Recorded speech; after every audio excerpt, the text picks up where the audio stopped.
राम नारायण राम। जो शिव हो गए हैं वो लगातार ध्यान में बैठे हुए जप करते थे।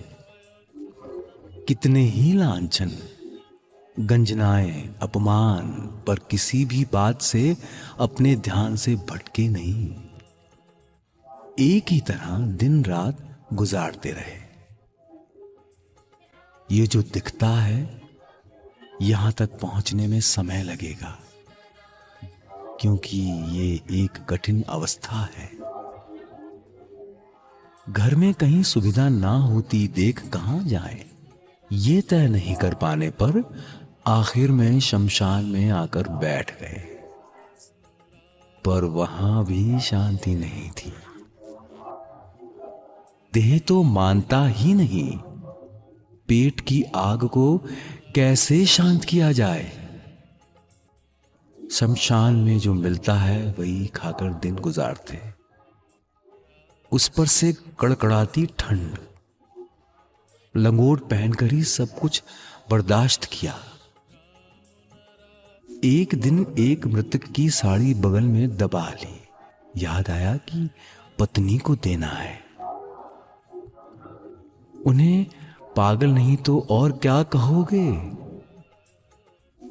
घर जाकर देखा कि पत्नी ने दरवाजा बंद कर रखा है। वो समझ गए कि साड़ी किसी मृतक की है। फिर भी क्या करें।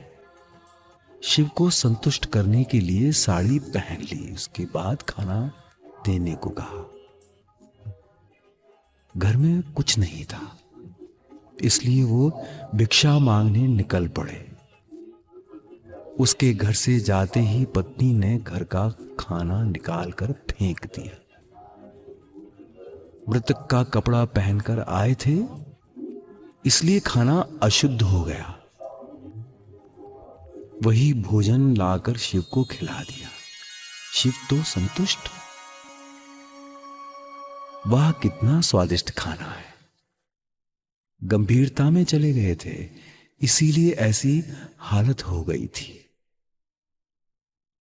शिव के अपने हाथों से पर्वत के कोने में लिखा है, 8 पृष्ठों में लिख गए हैं। पत्नी ने कहा, जरा खाने की व्यवस्था करो। तैयार हो गए, तीर्थ में बैठ गए। पंक्ति में सब बैठे हैं, कुछ दो। ऐसी किस्मत कि उनकी किस्मत में बालू ही आया।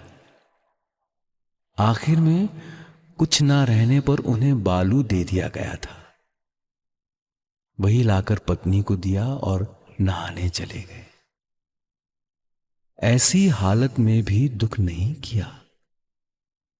साधना में डूबी हुई थी, इसलिए कुछ नहीं समझ पाई।